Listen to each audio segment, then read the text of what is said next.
नमस्कार, मैं हूं आशीष चित्रांशी और आप देख रहे हैं द न्यूज लॉन्चर। आपने अभी अभी राहुल गांधी का भाषण सुना। राहुल गांधी की वो ललकार सुनी, वोट चोर गद्दी छोड़। लेकिन जो खबर अब तक आप तक नहीं आई है, गांधी मैदान से जो लाखों के जनसैलाब के साथ यात्रा शुरू हुई थी अंबेडकर पार्क के लिए, बाबा साहब की प्रतिमा पर फूल माला चढ़ा करके वहां पर जनता को संबोधित करने के लिए जो प्लानिंग थी और जिस दिशा में बढ़े थे राहुल, तेजस्वी और इंडिया अलायंस के सभी साथी, बीच में ही इस यात्रा को रोक दिया पटना पुलिस।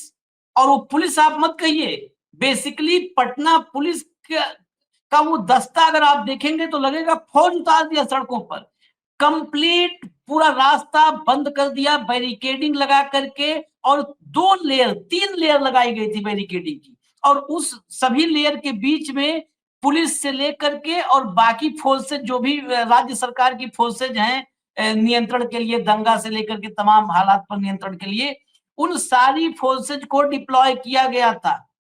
यात्रा को रोका गया, वहीं पर मंच लगा लिया और वहीं पर माइक उठा लिया राहुल, तेजस्वी और बाकी इंडिया अलायंस के साथियों ने। 84 साल की उम्र में मल्लिकार्जुन खड़गे भी मंच पर चढ़ के खड़े हो गए और नारा लगवाते समय बोले भी कि तेज नारा लगाओ, 84 का मैं हो गया, मेरी आवाज देखो अभी भी कितनी तेज है। मैं भावुक रहूंगा इस चर्चा में और फिर आपको खबर दिखाता हूँ। आइए, हाँ आगे भाऊ, स्वागत है भाऊ आपका। जरा फटाफट लाइए खबर, लाइए फटाफट, लाइए खबर, खबर दिखाइए। ये देखिए, राहुल तेजस्वी की पदयात्रा पुलिस ने डाक बंगला चौराहे पर रोकी। पटना में वोट अधिकार यात्रा का ग्रैंड फिनाले। राहुल और तेजस्वी की वोट अधिकार यात्रा का अंतिम पड़ाव पटना में शुरू हो गया है। इस भव्य पदयात्रा में इंडिया ब्लॉक के कई नेता शामिल हो रहे हैं। वहीं पटना पुलिस ने डाक बंगला चौराहे पर बैरिकेड लगाकर यात्रा को रोकने की तैयारी शुरू कर दी है। ये लिखी गई खबर, उसके बाद रोका गया, सब दिखाता हूं। नेक्स्ट लाइए अगला फट। हाँ, बिहार में इंडिया ब्लॉक का वोट अधिकार यात्रा का अंतिम पड़ाव शुरू हो गया। इस यात्रा का समापन पटना के गांधी मैदान से अंबेडकर पार्क तक एक विशाल रैली के साथ होगा, जिसमें इंडिया गठबंधन के कई प्रमुख नेता भाग ले रहे हैं। हालांकि पटना पुलिस ने डाक बंगला चौराहे पर बैरिकेड्स लगाकर यात्रा को रोकने की तैयारी शुरू कर दी है। साथ ही पूरे इलाके में भारी पुलिस बल तैनात कर दिया गया है। प्राप्त जानकारी के अनुसार इस पदयात्रा को रोक दिया गया है। मैं कहा खबर लिखी, पहले लिखी, फिर नई लिखने के बजाय उसको अपडेट करते हैं, लेकिन ऊपर नहीं अपडेट किया। ये रोक दिया गया है, वो खबर है, रोक दिया गया। बताया जा रहा है कि पुलिस द्वारा डाक बंगला चौराहे पर पदयात्रा को रोकने के बाद विपक्षी नेताओं ने यहीं पर अपना संबोधन शुरू कर दिया है। इस मौके पर सीपीआई एमएल नेता दीपांकर भट्टाचार्य ने अपने संबोधन में वोट चोर गद्दी छोड़ के नारे को दोहराते हुए कहा कि एनडीए और नीतीश कुमार घबराए हुए हैं। चलिए अब जरा मैं आपको फोटोग्राफ दिखाता हूँ। लाइए भैया फोटो दिखाइए। वो उसी डाक बंगला चौराहे फोटो है ये पूरा, ये मतलब ये तो जितना मैं फोटोग्राफ का जितना पोर्शन आपको दिखा रहा है, सड़क का एक हिस्सा है। पूरा चौराहा डाक बंगला काफी बड़ा है। पूरा चौराहा बैरिकेडिंग 2 लेयर 3 लेयर में बंद कर दिया गया है। अगला फोटोग्राफ लाइए जरा, नेक्स्ट फोटोग्राफ लाइए। ये देखिए, इसमें कंप्लीट जो है, यहां से जहां आपको दिख रहा है, ये भी एक हिस्से का है। पूरा बिहार पुलिस और बिहार पुलिस के अधीन जितना भी अलग अलग पुलिस की फोर्सेज हैं, जो है रैपिड एक्शन फोर्स से लेकर के और दंगा नियंत्रण वाले तक, सारी फोर्सेस तैनात। एसपी साहब जो हैं पटना के, एसएसपी साहब ने कहा कि यहां तक ही यात्रा आएगी, इसके आगे गाड़ी से जाकर के अगर जाना होगा तो अंबेडकर पार्क तक लोग चले जाएं। तो जब अंबेडकर पार्क राहुल गांधी यहां से किस लिए जाएंगे? एक ही तो मकसद है, वो तो जाकर के अकेले भी कर लेंगे, बाबा साहब की प्रतिमा पर फूल माला चढ़ाना है उनको। लेकिन जो उनके साथ लोग जा रहे हैं और लाखों की संख्या में जा रहे हैं, उनको यहां पर रोक दिया गया। भाऊ देखिए आशीष जी, मैं एक बात बड़ी मतलब ग्रामीण क्षेत्र के सारे लोग जो हमारे दर्शक है वो भी जानते हैं। ग्रामीण में कहावत है, मुर्गे पे डाला डालने से सुबह नहीं होती। ये समझने वाला अति मूर्ख, महामूर्ख और बहुत ही मंद बुद्धि इंसान हो सकता है। यदि उन्हें ये लगा कि ये यात्रा हम यदि इस डाक भवन चौराहे पे रोक दे और अंबेडकर पार्क नहीं जाने दे तो शायद इस यात्रा का मकसद हल नहीं होगा। सवाल ये था कि जिस हिसाब से यात्रा में वही मंच लग के यदि वही शुरू हो गया, वो एक तमाचा था इस प्रशासन पे, डबल इंजन की सरकार पे। और इस पूरे दमन शाही प्रवृत्ति से कि आप यदि विपक्ष के रैली से डर जाते हैं तो आप उनको रैली भी पूरी करने नहीं देते। दूसरी बात, ये आंबेडकर के प्रति इनकी तथाकथित ये जो नौटंकी चलती है कि आंबेडकर के प्रति बड़ी सहानुभूति दिखाते हैं और आदर दिखाते हैं, वो आदर इतना है कि महात्मा गांधी के तो माल्यार्पण हो गया, महात्मा गांधी के प्रतिमा पर, वहां पर तो पुष्पांजलि चढ़ा दी, और जैसे ही आगे आंबेडकर जी के वहां चले गए, इनको आंबेडकर जी से भी बैर है।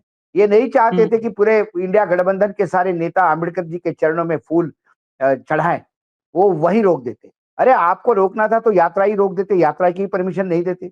आपको ये मालूम था यात्रा का रूट कहाँ है, यात्रा का रूट अप्रूव्ड था, अप्रूव्ड रूट पे ही यात्रा निकलनी थी, और इसी वजह से आंबेडकर पार्क में पूरी भव्य रैली की आयोजन था, स्टेज लगा हुआ था। लेकिन उसके बाद आपने यदि वो 11th आवर पे यदि आप उसमें पंगा फंसाने, मतलब देखिए जिस यात्रा की शुरुआत होती है तो रात को 9 बजे बताया जाता है कि हेलीपैड नहीं बना मिलेगा आपको, तो रात को आप हेलीपैड बनाइए टेम्पररी, और दूसरे एक पहला तमाचा था। और इस यात्रा के समापन में भी जब जहां स्टेज लगा है, जहां रैली की सारी व्यवस्था हुई है, लोगों को बैठने की व्यवस्था हुई है, वहां पर आपने रैली को जाने नहीं दिया। आपने बीच में चौराहे पे रोक के कहा कि नहीं, इसके आगे नहीं जाएंगे। क्यों नहीं जाएंगे? ये हमारी, यदि आपको लॉ एंड ऑर्डर की चिंता थी तो रैली को घुसने ही नहीं देते पटना में। और आपका लॉ एंड ऑर्डर इतना कमजोर है कि डाक भवन चौराहे से कितना दूर होगा आंबेडकर पार्क, आशीष जी आपके, क्योंकि आप अच्छी तरह से जानती हैं उस क्षेत्र को।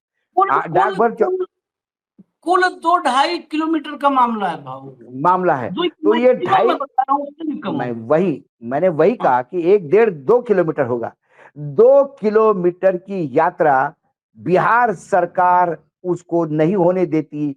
ये बिहार सरकार के कानून व्यवस्था का बुरी तरह से असफल है।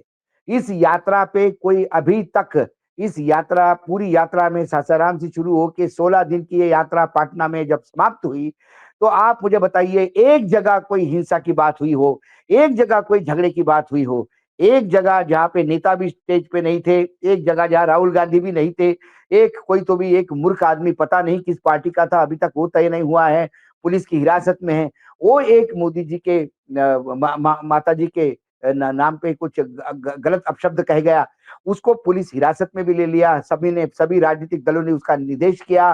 कांग्रेस ने सबसे पहले कहा कि इसको कड़ी की कड़ी सजा मिलनी चाहिए। वो छोड़ के और तो कोई नहीं हुआ। पटना में यदि आपको करना ही है तो आपको बीजेपी के लोगों को पटना में अरेस्ट कर लेना चाहिए था, क्योंकि बीजेपी के लोगों ने ही तो कांग्रेस के कार्यालय पे जाके तोड़फोड़ की। तो हिंसा किसने करी? हिंसा तो आपने की। और ये अहिंसा की तरह से लगातार आ रहे हैं।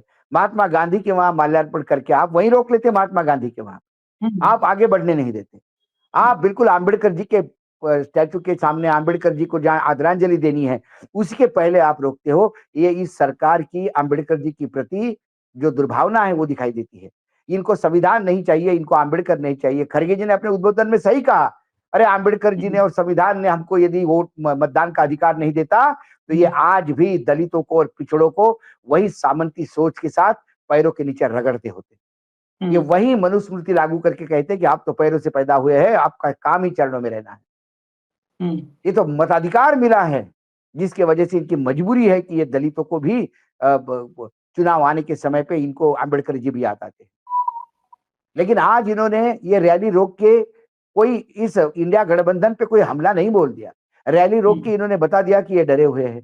रैली रोक के इन्होंने बता दिया कि ये कितने, इनका लॉ एंड ऑर्डर सिचुएशन कितना बुरा है, ये 2.5 किलोमीटर तक सुरक्षा नहीं दे सकते।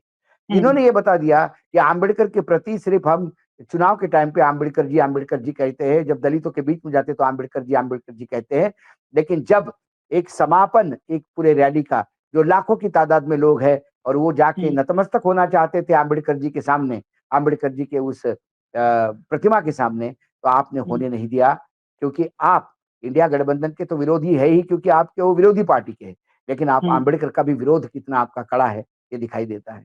कुल मिलाकर ये इस मतलब अब इससे क्या कहे, इसके बावजूद जो बोलना था लोगों ने बोल दिया, जो भाषण होने थे भाषण हुए, हर एक ने अपना मतलब जहां स्टेज वो खड़ा कर दिया आपने कर दिया।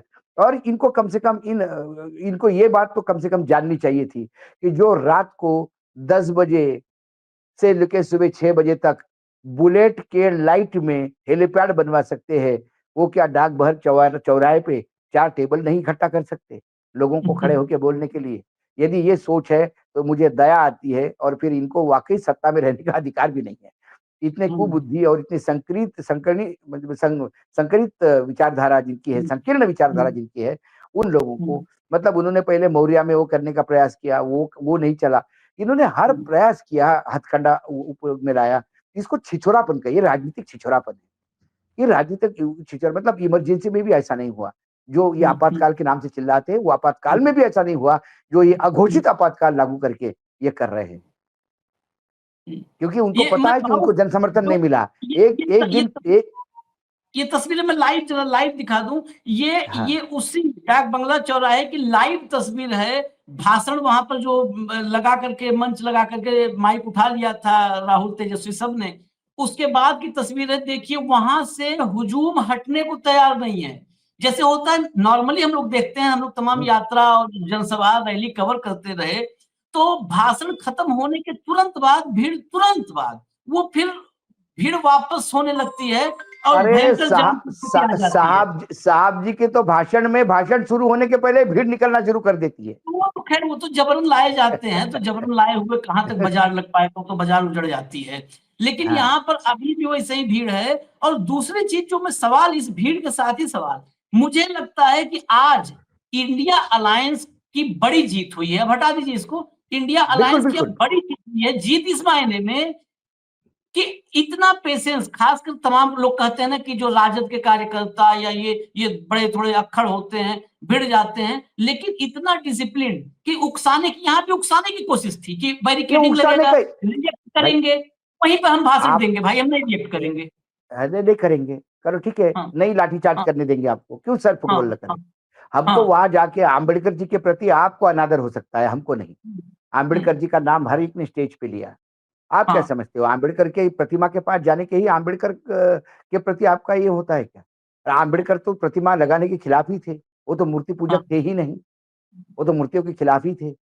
अम्बेडकर दिल में चाहिए, आपके दिल में गोड़ से है और सोचते हैं अम्बेडकर की बात, बताते हाँ अम्बेडकर के। तो आपको अम्बेडकर नहीं चाहिए, आपको दलित नहीं चाहिए, आपको सिर्फ उसका मत चाहिए। आपके लिए अम्बेडकर, बाबा साहेब अम्बेडकर जी हो, या आपके लिए दलित समाज हो, एक एटीएम है। चुनाव के टाइम पे आप अपना कार्ड आते हैं, स्वैप करके जाते हैं। उनको बड़ी-बड़ी लॉलीपॉप देते हैं, लेकिन उन आपको लगा कि अब इतने साल, 11 साल तो डबल इंजन की सरकार ही चल रही है भैया।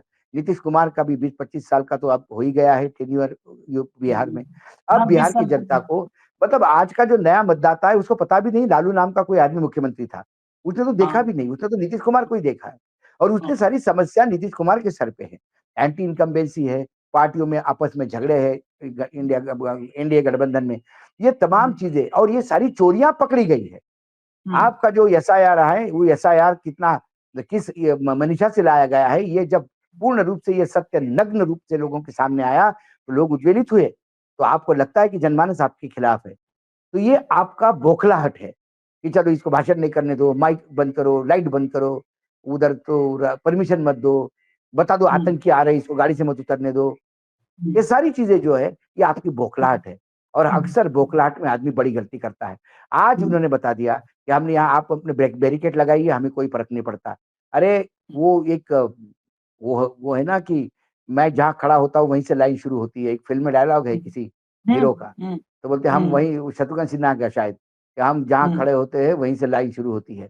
तो ये इंडिया गठबंधन है। अरे जहाँ खड़े हो जाते हैं वहीं मंच लगता है, और जहाँ लोग खड़े हो जाते हैं बोलने वाले, यदि तेजस्वी खड़े हो जाए, यदि राहुल जी खड़े हो जाए, यदि वहाँ पे दीपांकर जी खड़े हो जाए, वहाँ पे बाकी अन्य जो साथी है, संजय राउत से लेके बाकी लोग जितने भी है, आपने हेमंत सोरेन जी, अरे ये लोग वो ताकत रखते हैं, जहाँ खड़े हो जाते हैं वहीं मैदान बन जाता है, जहाँ खड़े हो जाते हैं वही मंच बन जाता है, और जहाँ खड़े हैं वही लोग श्रोता बन जाते हैं। वो श्रोता चेयर पे बैठने के मोहताज नहीं थे, क्योंकि यहाँ कोई धन्ना सेठों का पैसा नहीं आ रहा है कि वहां से आओ और पेंडॉल पे खर्चा करो। यहाँ तो हम्म, लोग खड़े खड़े अपनी खुद की रोजी रोटी के साथ आए, अपनी रोटियां घर से बांध के लाए, और इस रैली में आए हैं। ना लाए गए हैं, ना बुलाए गए हैं, ये तो स्वयं आए हैं अपने मताधिकार की रक्षा करने के लिए। तो आज ये रैली का संबोधित करना, रैली का पूर्ण रूप से संपन्न होना लाखों की तादाद में, पूरा पटना जाम होना, ये इससे बड़ा तमाचा इस सरकार को होता नहीं है। सरकार का मुझे लगता है उल्टी गिनती अब शुरू हो गई है।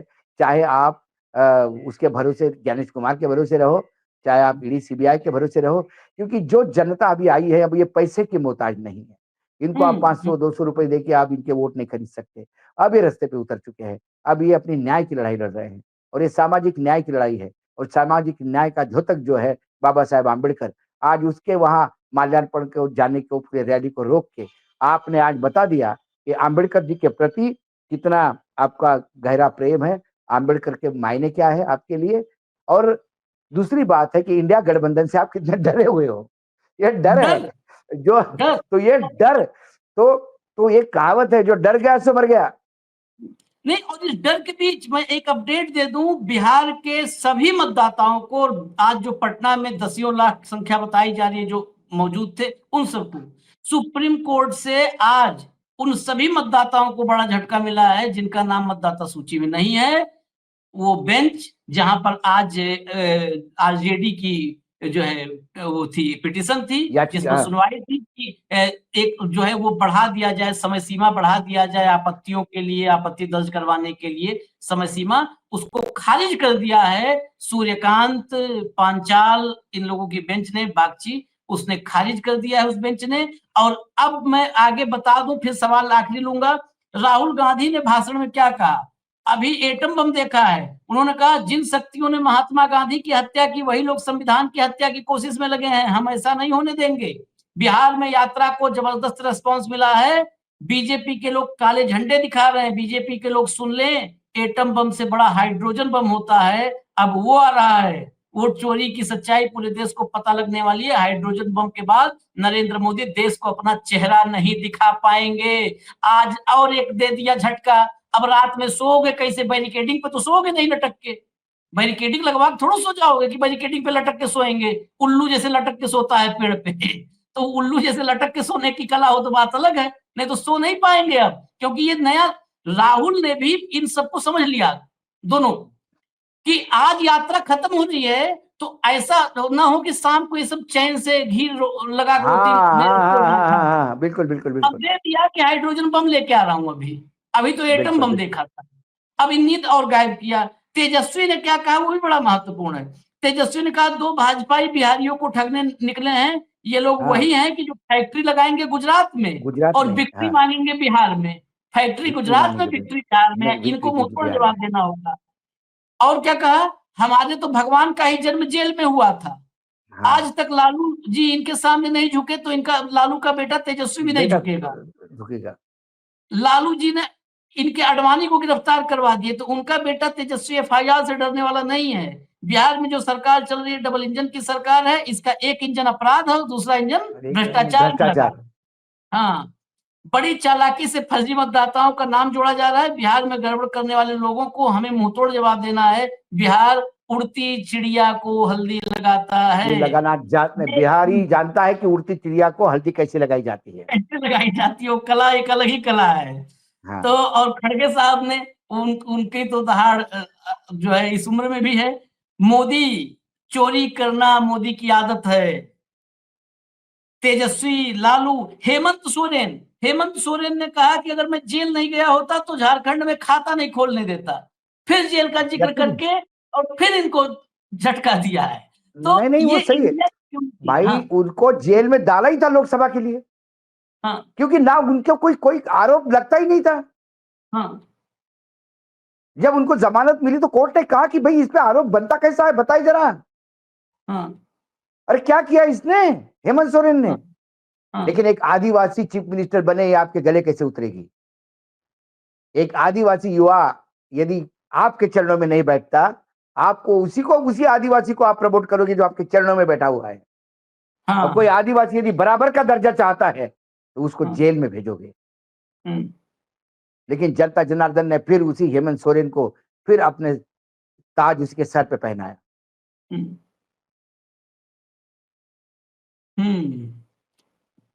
ये यात्रा आज जो समापन हुआ, अब समापन हो गया ऑफिशियली, लेकिन इस समापन ने और जो आखिर में बैरिकेडिंग लगी है, इस बैरिकेडिंग को मैं कह रहा हूं, आखिर में बैरिकेडिंग लगी, और आखिर में लगी बैरिकेडिंग डबल ये इंजन के आखिरी ताबूत में आखिरी आखिरी कील, कील साबित आखिरी हुई। कील।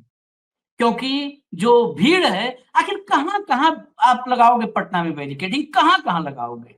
पूरे पटना में तो जन सैलाब है।